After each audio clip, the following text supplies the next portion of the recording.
Welcome to Cartoonist Kayfabe. My name's Ed Piskor. I'm Jim Rugg. We're going to be taking a look at Cerebus issue number 1 and Cerebus issue 300 by way of the trade paperback. But before we do that, I want to invite you guys to like, follow, and subscribe to the YouTube channel. It helps, if you hit the bell, it helps mitigate the kayfabe effect because we let you know when these new videos come out so that if you see a comic that you might like that we're talking about, you're the first one to go to eBay, you're the first one to go to Amazon or your local comic shop to scoop up these comics. And if you watch these videos to the end, what happens is that helps us out by goosing the algorithm, pushes our video to other comics-loving YouTube viewers who aren't yet familiar with the Cartoonist Kayfabe YouTube channel, and we've been growing our subscriber numbers that way. So Jimmy, one of the things that is very important to me as a creator, man. Like I need inspiration every day. Like you're fighting nature to sit down and just look at a blank white piece of paper and draw something and spend all your time by yourself doing that. I need to know that you work at the stuff long enough, man. Your craft and your facility is going to get stronger and stronger. And some of my favorite books are like the comic strip reprints where I get to see day one of Chester Gold's Dick Tracy and the final day. Maybe you don't want to look at like that. Maybe a good sweet spot would be in the middle somewhere. That's right. You dig what I'm saying? The Complete Crumb comics is important to me. And another set of comics that in terms of craft and facility, that is an inspiration to me, man, is watching the growth of Dave Sim's drawing ability over the years with Cerebus, man. This guy started doing this comic 77.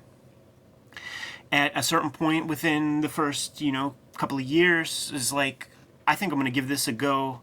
It'll be 300 issues. At a certain point, I'm going to do it on a monthly basis. And he fulfilled that. I was rooting for that dude when I was a kid, like when I was introduced to his stuff by way of Spawn. And he's in essentially the home stretch at that point. I was rooting for I like the idea of a single person making 300 issues of a comic. So we'll take a look at issue 1. We'll read through that and then take a look at the final issue. Yeah, fair enough.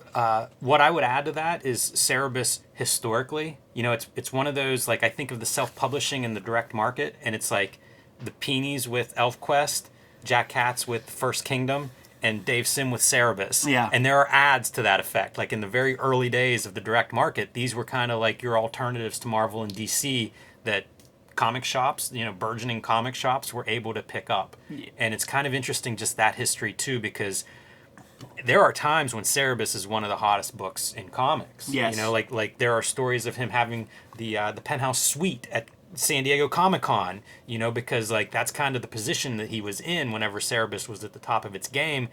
I knew people in college, like painting majors, that didn't really read comics but read Cerebus. It was I don't want to conflate it with Love and Rockets, not that impact, but it was a comic that was very different. And when he was at the top of his game, like the church and state kind of run, I think people read Cerebus and took it very seriously as like, this is some interesting comics. Like this is moving comics in some directions that we haven't seen before. Yeah, yes. Including the phone book collections that we're going to look at here today.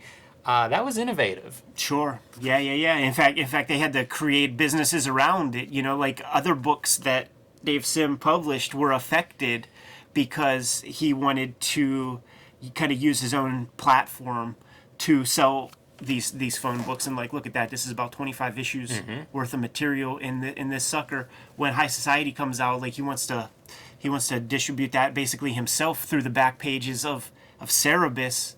And good old Geppy, good old Tony Soprano there in Baltimore, he didn't like that idea, man. He wanted his hand in the pie. The guy who says that he has a benign monopoly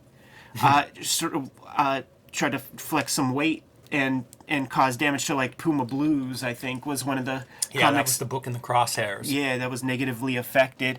And there's a big history of that kind of stuff happening just in media. Like, never work for the label that has like that's owned by the main artist, because they're the top of this pyramid, and if they rustle MTV's feathers or something, maybe your music video ain't gonna play. Yeah, you're the pawn, you're the foot soldiers. You're just another dollar in that dude's you're pocket. You're expendable. Totally. So, like, this comes out at a perfect time. 1977, they talk about the what are the Marvel books that are interesting, unique, and pushing outside to the wider culture? You have Conan. You have Howard the Duck. It ain't a duck. It's an aardvark. Aardvark Vanaheim, wisely titled because the double A's ensure that you're going to be at the front of the distributor books. Genius. And we see the imprint of Barry Windsor Smith's artwork on a history of like 1980s black and white comics. Definitely. And worth pointing out, this is your first phone book collection. How quickly, Cerebus evolves pretty fast. I mean, we could chart it immediately. So like this is our first Cerebus. Like you go into issue 2, like that. Well, that's still issue 1. But you go to issue 2, that snout's a little smaller. You go to issue, say, maybe 5, first appearance of Jaka, getting a little smaller. I would always be confused because, like, you'd see the Spawn Cerebus, and he looks, like once they figure out what he looks like, that's what he looks like. Totally. And I mean, look. But you go back and start at the beginning because you're a completist. You want to get issue 1, you want to get a reprint of issue 1, and he looks totally different in the beginning. Yeah. Like, and there's a history of that with, like every character. But as you could see, he is who he is pretty quickly. By the end of this, man, it's pretty solidified. Yeah, you have a stylized cartoon character by the end. Yeah. The resemblance to an aardvark is... Garfield does it. Exactly. You can see Garfield's evolution is very similar. Exactly, man. So let's crack the books, man, and take a look at issue 1. A lot of controversy around issue 1 of Cerebus. Cartoonist Kayfabe is Jim Rugg and Ed Piskor, and the best way to support Cartoonist Kayfabe is to buy the books that we make. Yeah. Cartoonist Kayfabe is Ed Piskor and Jim Rugg, 2 working cartoonists. The best way to support Cartoonist Kayfabe is to buy the books that we make. And here's what's available from Ed Piskor. WYSIWYG, Portrait of a Serial Hacker, is about the history of computer hacking. X-Men, Grand Design, the beginning of the Grand Design franchise, starts with X-Men. This is a complete retelling of the history of X-Men. The first 30 years is one epic, continuous story across 3 volumes, or in one giant, oversized volume, if you can find that one. Seems like it's constantly out of print, but a beautiful volume if you can find it. Hip Hop Family Tree. This is a history of hip-hop. As the title suggests, 4 oversized volumes, treasury-sized editions, telling the history of hip-hop through comics. One of your most popular books, Ed.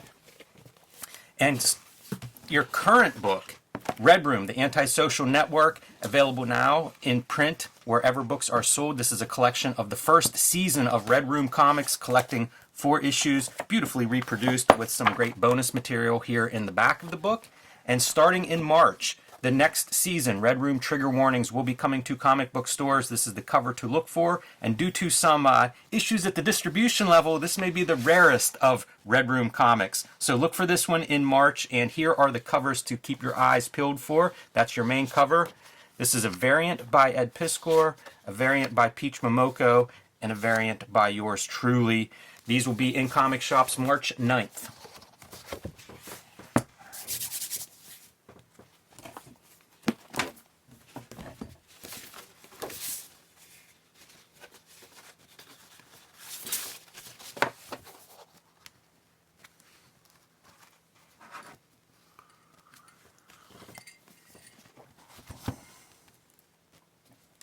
The books of mine that are available right now: The Plain Janes, the first American young adult graphic novel, 500 pages of a bunch of high school girls who get together and start doing art around their community, a la Banksy, and get in all sorts of trouble from teachers to the local police and, of course, parents and some of their fellow students.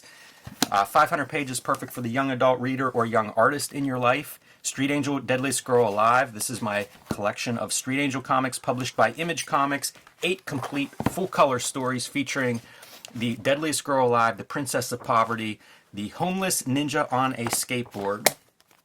And coming in March, Cartoonist Kayfabe month, by the way, everyone, is my next project, Hulk Grand Design, with variant covers by Peach Momoko, Marcos Martin, Cartoonist Kayfabe's own Ed Piskor, and Hulk Grand Design Madness coming in April, covered by Jeff Darrow on that one. And you can see the main covers here in the background. This is a retelling of the history of the Incredible Hulk, celebrating 60 years of Incredible Hulk history and comic books, 500 issues, 10,000 plus pages, distilled down into 2 oversized, action-packed issues, perfect for the longtime Hulk fan or the first-time comics reader.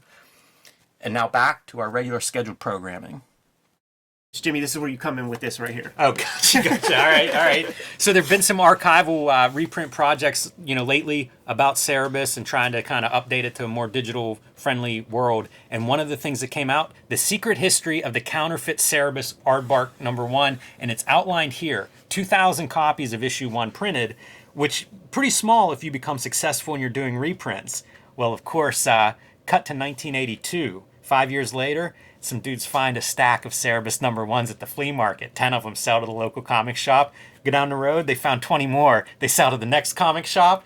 In all, about 2,000 copies of a counterfeit Cerebus #1 distributed in the early 80s there.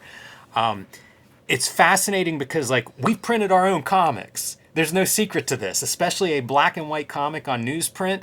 Any printer out there, any web printer out there can make these. So if you got a guy that works there, pretty easy to bootleg this. Could do the same thing with the Teenage Mutant Ninja Turtles, and I think there may have been a counterfeit Turtles #1, if memory serves. So you had that risk because, one, it's not that expensive, and it's not really high-tech to recreate one of these things. Yes, you just need that surreptitious printer. And listen, man, down the street there's an offset printer working. Here's the thing, I first knew about the Cerebus, the Aardvark counterfeits in the price guide portion of Wizard magazine, and even those are worth money. Yes. Even the counterfeits are worth $40-50 at those times. Yeah, and you can see, I'm trying to think of what all's in here. The back matter of this book, it kind of does a deep dive into this, but you see there's concern, whether it's Comics Journal talking about this and the risks, but even mainstream media was looking at this, like a newspaper article, a hard look, phony funnies or no laughing matter, because it's not just Cerebus. If you can forge a copy of Cerebus #1, you can forge a copy of virtually any comic book. And, even forge signatures and stuff here. So this was a real thing in a collector's world. The idea that somebody can just make a bootleg version and pass it off as the real thing, that's dangerous for a collector who's maybe spending big money to get one of these things and then finds out it's a copy. Yes. This right here is funny to me, man. This triggers me to the very first New York shows that I did when I was at the Kubert School. Just went as a fan, just going to art school. Didn't have a table or anything. And it was like a church basement kind of endeavor. And there were pages there that were so clearly not Mike Mignola. It was Mike Mignola, but so clearly not Mike Mignola, with Mike Mignola's signatures and shit on it. And I just couldn't believe it. I felt is everybody having a stroke around me that this is even on this dude's table? That for $900. Yeah, right. And I'm like, this is not Mike Mignola. But listen, I'm in New York. I'm in a town that I don't know anybody.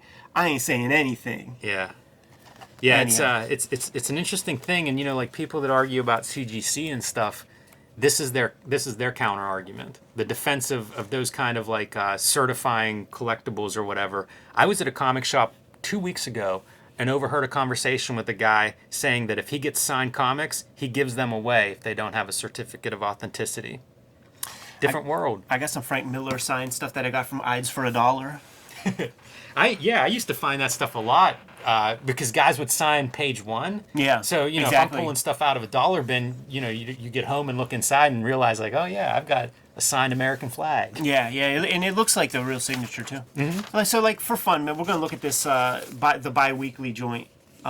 These are neat. I don't know how many of these were published, how many issues were reprinted like this, but there's always a lot of ancillary materials. Yeah. I guess whatever Dave had on hand, but reprints everything. So a copy of the editorial letter. Yeah.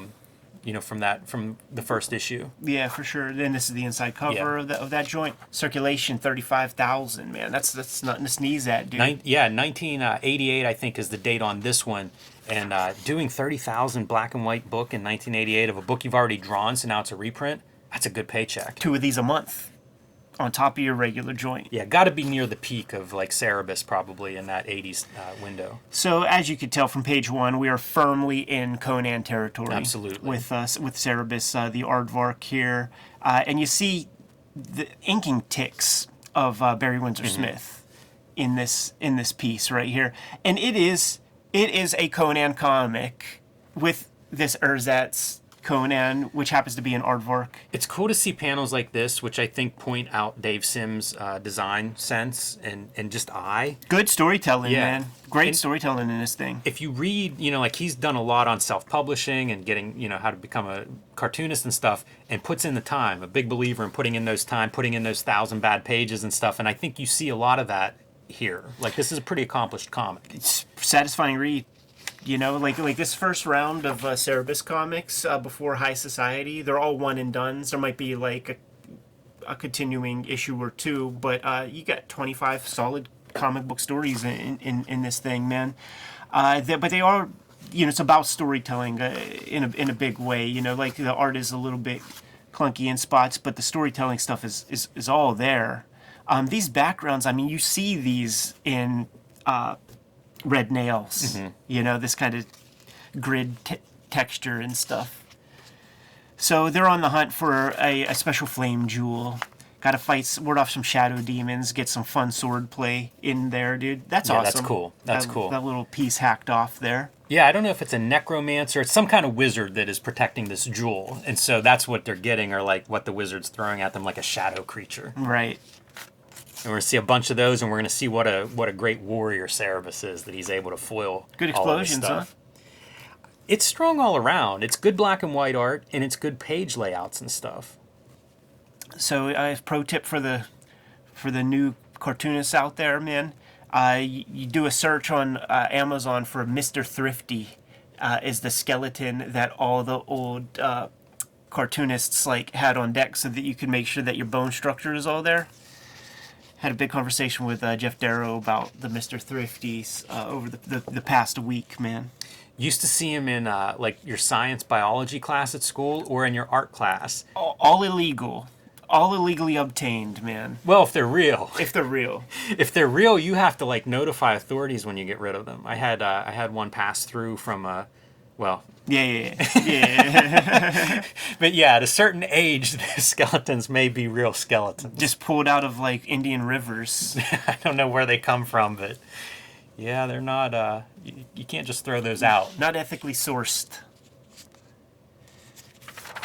And you see some sign of what a comic is as well. Like these solid black backgrounds. It's like you're still doing a lot. Like if you want any hope of this being done in a regular monthly or bi-monthly schedule, you got to cut some of those corners. Yeah, absolutely, man. And this kind of pace, this is a Neil Adams kind of pace with these long verticals. It looks good. It pays off.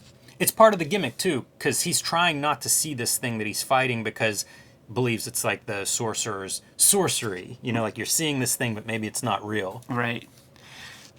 All right, man. We're getting to the trippy sequences. This is fun. Fun drawing. Fun to look at. Yeah. Good stuff. Yeah. Genius. Hard to draw, man. One line out of place, you fuck it all up. That's true. And it doesn't look fucked up. And it works as a gestalt. It works as a whole. Mm-hmm. That's a Neil Adams. It feels like a Neil Adams thing. Having this continuous image, man. Polyptic. With these characters coming up, that's you would see these beats in BWS. Definitely. It's not a bad comic by any stretch. Right. But it's stylistically very different than what he goes to. Yes. Yeah, absolutely. I mean, he's leaning hard like this.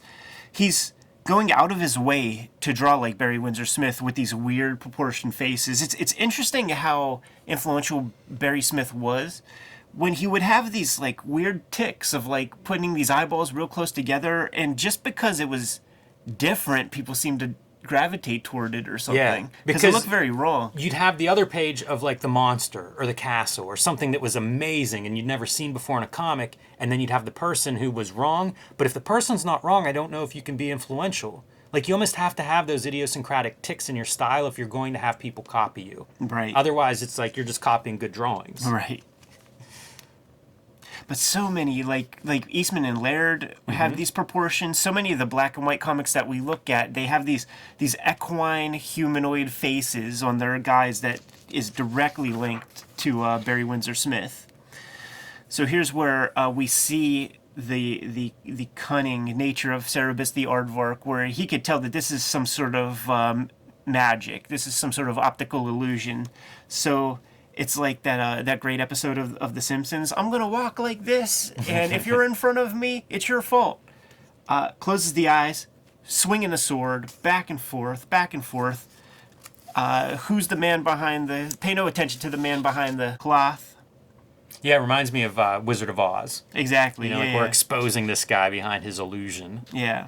Attention to lettering. Oh, yeah. Which is something that becomes a huge staple of Dave Sim's Cerebus work, and that's present here in the first issue. Plucks that bad guy like a chicken. This is a nice design piece.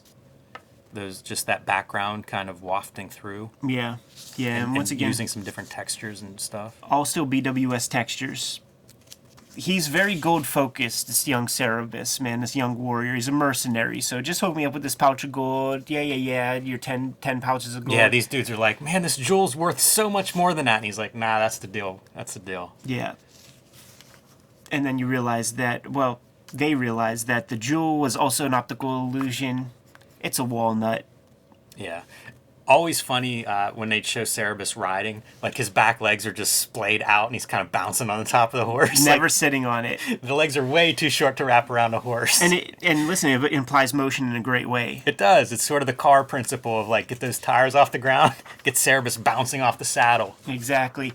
These comics also, like when it's steeped in its Conan energy, it's very much like the Conan paperbacks where like you pick up the next one and he's a part of some like rogue pirate group, and then you picked up the next one and he's part of like a warring country. So that's how the stuff plays out, man.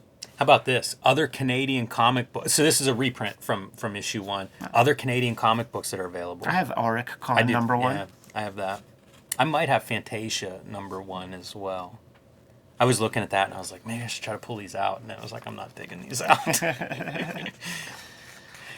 Go back one. This is interesting. Gene Day, who we know from like Masters of Kung Fu, died young but was really phenomenal cartoonist, did a Star Wars portfolio that had to be destroyed when Lucas found out about it. Wow. So I think like only one, we saved one for himself or whatever, but I guess saw Star Wars and was like, I'm gonna do a portfolio of this.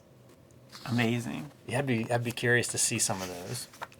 P.O. Box 3071. And these are your trade, the phone books as they were known. Look at the headache of this, man. You know, you got to take freaking credit card, chunk machines. Ready to look at 300? Yes, hit it. 25 years later. Yes. This is page 1 of issue number 300, and you could see Cerebus, little weathered. Yeah, and at some point in the story, you know, it was revealed that Cerebus would die alone and unmourned, and so we kind of knew the setup for issue 300. We kind of knew where it was going to go. Yes. You know, he laid out whenever he said it was going to be 300 pages that it was going to be the death of the character.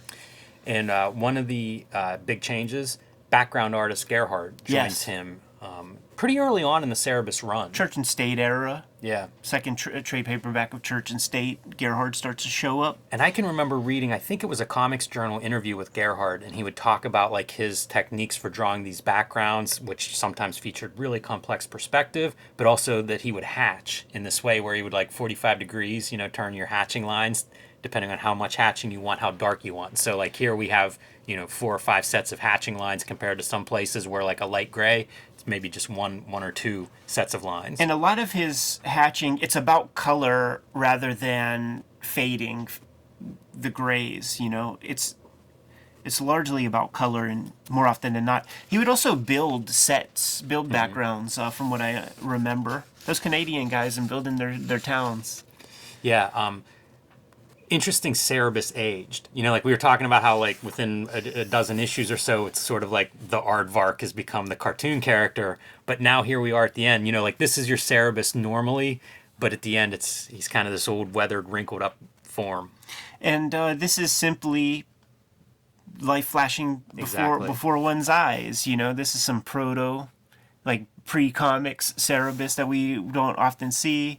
The warrior version. He's not showing us that snout. You know, this is his way of showing that era of Cerebus without showing us the off-model guy. Even hides his nose behind a shield. But he's still playing with the like this is a different. It's not exactly what Cerebus solidifies into, but it's from that first phone book worth of Cerebus comics. You know, this is the high society Right. stuff. This is when he becomes prime minister, becomes pope. That's the church and state era. And just look at this bag of bones, man. Yeah. It's like real pathetic, like no dignity. Those two eyes, you know, like they're off, right? It's almost like his face is caved in on one side. Heck of a drawer. Definitely. Look at the different screen tones. You know, like these zoomed in screen tones, really interesting for another effect. He's never really done that either. Like he would do close up shots of Cerebus here and there, but he would never had the idea to use like a weird screen tone for that.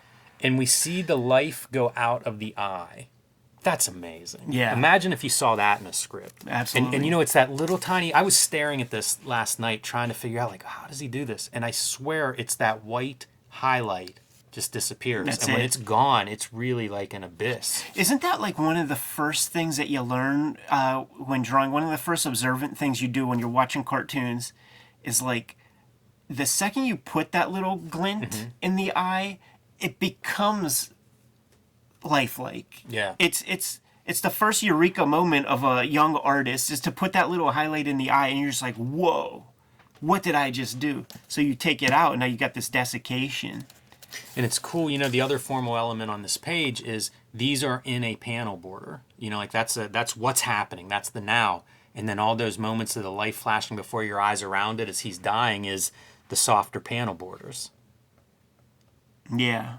Which is the mark of Sim, the thoughtful cartoonist. Yeah, and this is, you know, this is Sim's life before his eyes, you know, like every era of this comic. You know, he spent a lot of time at the drafting table. This came out in like the early 2000s. Yeah. And I'm not looking for a Fleischer kind of lawsuit over this, but Sim exhibited, you know, I think he was viewed a certain way in the comics industry based on everything he had done. You know, quite a career, but not one without controversy everywhere. And I remember as this was approaching the end, it was kind of like, man, I hope that he kind of survives the end of Cerebus. Dave Sim, I mean. Because like a couple years earlier, Charles Schultz had died on the you know, the day before the last Peanuts ran. And this was so big. This had been going for 12 years before. This was a teenager before I started reading comics. All right. So like, you know, to then like over a decade later be wrapping up, it was kind of like, what do you do? What is Dave Sim going to do after this? Absolutely. It was a strange kind of event. And we see the vapor, the ectoplasmic vapor coming from this desiccated bag of bones. Yeah, and it's not just vapor. That's your Cerebus foot. You know, like it's forming into right, like yeah. his spirit. Yeah. And there we go. Ghost Cerebus in like this is what you hope for, right? That like when you come back in like your prime version of yourself or something. That's true. He is in good form there. And then we spend page after page of like the light is coming. Interesting hatching. It makes you wonder like what the division of labor between Gerhardt and Dave Sim is this right there. Because you don't recognize the marks. Or like it might even feel more Simish. Yeah, it could be. It's possible it is Dave Sim because there are some different marks there. This was a strange page, I think. It makes a lot of sense. It does. You know, you get your Supporting pantheon cast. of everybody from over the years. How many roaches do you spy? Yeah, right. There's just one. Elrod. His Red Sonja character, Yeah, man. very prominent. Jaka. I bet everybody pronounced her name weird. Jaca. Let's hear it. How you say it? Probably a Jaca. I would have thrown in there maybe.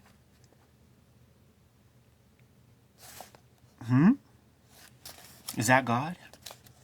I think that's his buddy from Guys. Ah. I think.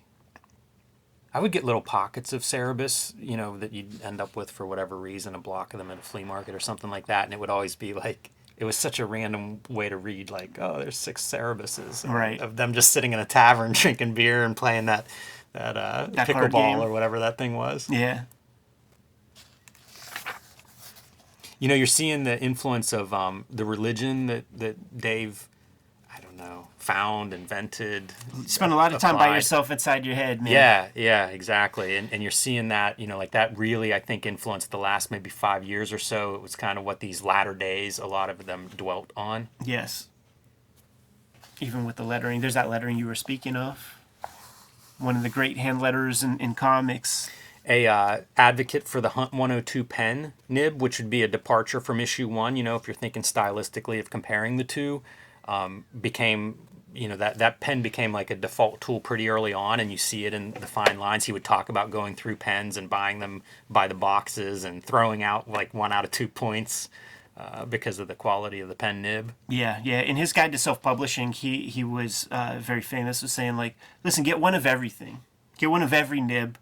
Test those things out. Furthermore, get one of every Crescent illustration board. I think that's what he would use. Like, he would use Crescent illustration board, the real thick stuff. So imagine you have 10,000 pages, and in this closet over here, like I did a book with Harvey Pecor, 150 pages, and it takes 4 or 5 postal boxes to just warehouse those 150 pages. Yeah. How about 10,000? Crazy. It really is. So there it is, man. It's the end of our guy. Yeah, quite a journey. Yeah, heck of a facility. The guy's level of craft just amplifies over time. Man, you do anything every day for 25 That's years. really the key, I think. Is that everyday system, because there's no lag. It's not like you show up at the drawing board the next day and have to like shake off the rust. There's no rust if you're doing it every day. Yes. And you'll hear artists talk about it. If they have a long weekend, there's rust for a couple hours. It may not be too bad if it's only a few day layoff, but you do it every day for 25 years. It's a system. Got my hands on this trade not too long ago, man, to complete the run. Had to give it a go.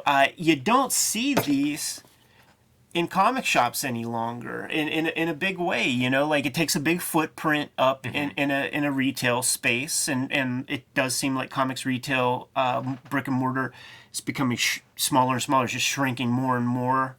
There's more and more product being put out there, and it seems like the du jour stuff is what gets the primo real estate, and not 16 volumes of these old books, and with 5 or 6 of them being telephone book sized.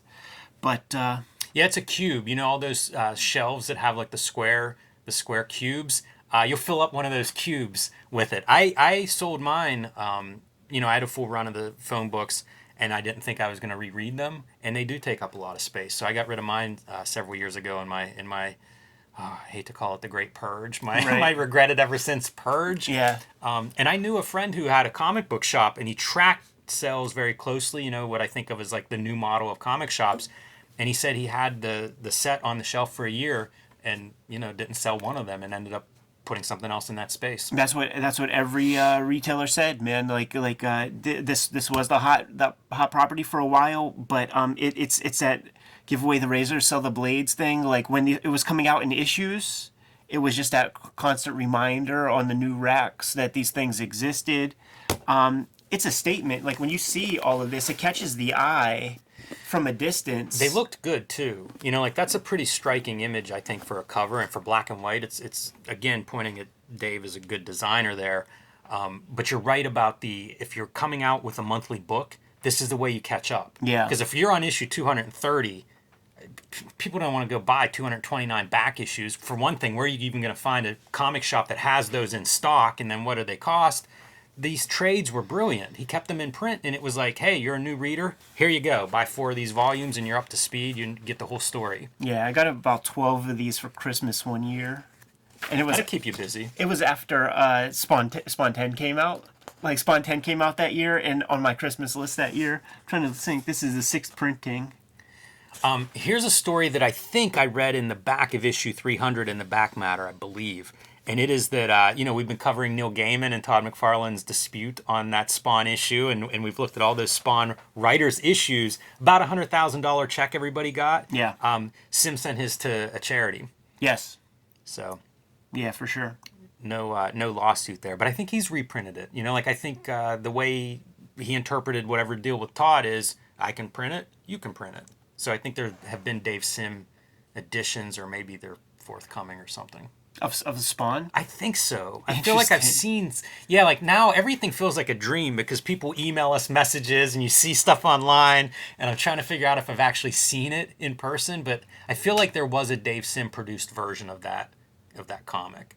Maybe it was all black and white. I don't know. That's fantastic. I have to dig around now. Now I've maybe said something that's not true. Not sure. I gotta go look in the Vault edition and Yes. and check those pages, man. You good to go? I am. Kayfabers, like, follow, subscribe to the YouTube channel, hit the bell, will notify you when new vids are available. What's out there, Jimmy? Hulk Grand Design coming to your local comic shop in March. Tell your local comic shop to reserve a copy. Tell them which one you want. They can still pre-order those. There's 4 great covers to choose from. Get all 4. Then you won't have any buyer's regrets or remorse. And you can join me on patreon.com/JimRugg to see how I made Hulk Grand Design, to see some of my original art and behind the scenes of my process. Red Room Trigger Warnings coming out in March. Murder on the Dark Web for Fun and Profit. 4 issues are going to come out on a monthly basis for the Trigger Warnings season of Red Room Comics. Murder on the Dark Web for Fun and Profit. You can read these comics today at my Patreon, patreon.com/EdPiscor, $3 for the archive there. You get to the links for pre-order, ordering, and checking out the Patreon at my link tree in the description below this video. What else, Jimmy? Subscribe to the Cartoonist Kayfabe e-newsletter at the links below this video. You can also find Cartoonist Kayfabe t-shirts and merchandise at the links below this video. That's another great way to support the Cartoonist Kayfabe channel. Jimmy, given those marching orders, we'll be on our way. Make more comics.